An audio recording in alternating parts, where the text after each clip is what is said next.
এটা আছে আমার যশোরের লতিরাজ কচুর ক্ষেত। আমি দীর্ঘ ৮-১০ বছর চাষ করি। এতে কোনো আমি লস পাই নাই। আমার এই যশোরের লতিরাজ কচুর চিনার একটা উপায় আছে দেখেন। আমার এই লতির যেমন কালার তেমন খেতে, আবার সেরকম বড়। আর সবথেকে একটা বড় বিষয় কি, যে এই যে চিকন লতি দেখছেন, এই চিকন লতির দাম পাবেন বেশি সবসময়ের জন্য।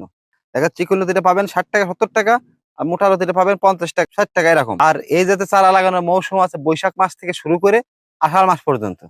এই ৩ মাস আছে আপনার উপযুক্ত সময়।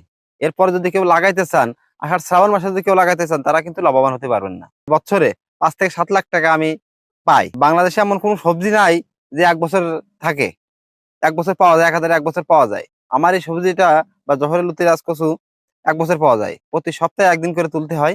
এর বিঘা প্রতি ৩৩ শতকে বিঘা প্রতি সর্বোচ্চ ১৬ মণ ১৭ মণ হয়। দেখা যায় এই সপ্তাহে এলো আপনার ১৩ মণ ১৪ মণ, পরের সপ্তাহে ১৫ মণ ১৬ মণ। মানে এরা প্রতি সপ্তাহে বাড়বে যদি কিনা ট্রিটমেন্ট ভালো দেওয়া হয়। এই জাত লাগানো ৫০ থেকে ৬০ দিন ধর আসবে। প্রথমে তো চাষ করতে হবে ধান, যেভাবে ধান লাগাইতে হলে যেভাবে কাদা করতে হবে ওভাবে কাদা করতে হবে।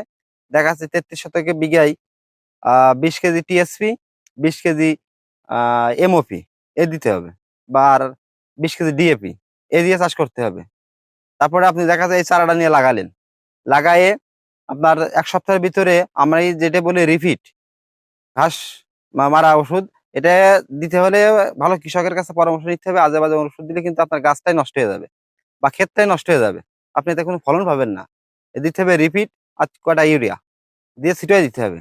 আর লাগানো ২০-২৫ দিন পরে যখন ১ পাতা ২ পাতা হবে, তখন আপনার সার দিতে হবে ডিএপি, এমওপি, ইউরিয়া, ফসফেট এসব দিতে হবে। যশোরের লতিরাজ কচু যখন পুরো দমে ধর আসবে, আপনার পুরো ধর আর যখন আসবে, তখন লতি লম্বা করারও একটা ওষুধ আছে, ট্রিটমেন্ট আছে। দেখা যাচ্ছে অনেক সময় আমরা ট্যাবলেট দিয়ে, শুধু ট্যাবলেট দিলে হবে না, এর সাথে ট্যাবলেটও দিতে হবে প্লাস বাড়ন্ত দিতে হবে। আমার এই লতি খরচ খরচা বাচ্চা দিয়ে বছরে ৫ থেকে ৭ লাখ টাকা আমি পাই, আমার ঘরে আসে। অল খরচ বাচ্চা দিয়ে ৫ থেকে ৭ লাখ টাকা আমার ঘরে আসে। তাহলে এবার বুঝতেই পারছেন আমার এই জাত কেমন।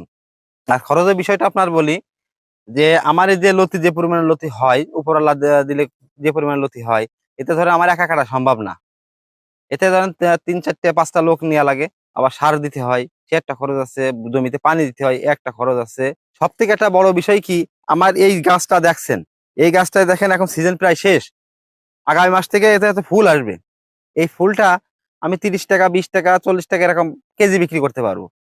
তা বাদেও এই গাছের যে কাঠটা দেখছেন, এই যে যে কাঠটা, এই কাঠটা আমি কিন্তু বেঁচে খেতে পারবো। এই কাঠটা ৮ টাকা ১০ টাকা পিস আমার ক্ষেত থেকে সে নিয়ে যাবে। এই চাষ, এই যে আপনার এই চারা নিতে হলে যে কোনো একটা বিশ্বস্ত লেখকের কাছে নিবেন, কিংবা যে কোনো কৃষকের ক্ষেতে এসে নেবেন। কিছু কিছু অসাধু ব্যবসায়ী আছে যে তারা বলবে একরকম, আপনার চারা দেবে আরেক রকম। এতে কিন্তু আপনি লাভবান হতে পারবেন না। সর্বশেষ আমি একটা কথাই বলতে চাই, যে আমার এই চাষটা আপনারা করলে করতে পারেন, এতে স্বাবলম্বী হবেন, লাভের হার আছে। তো এই চাষটা করলে আপনারা করতে পারেন।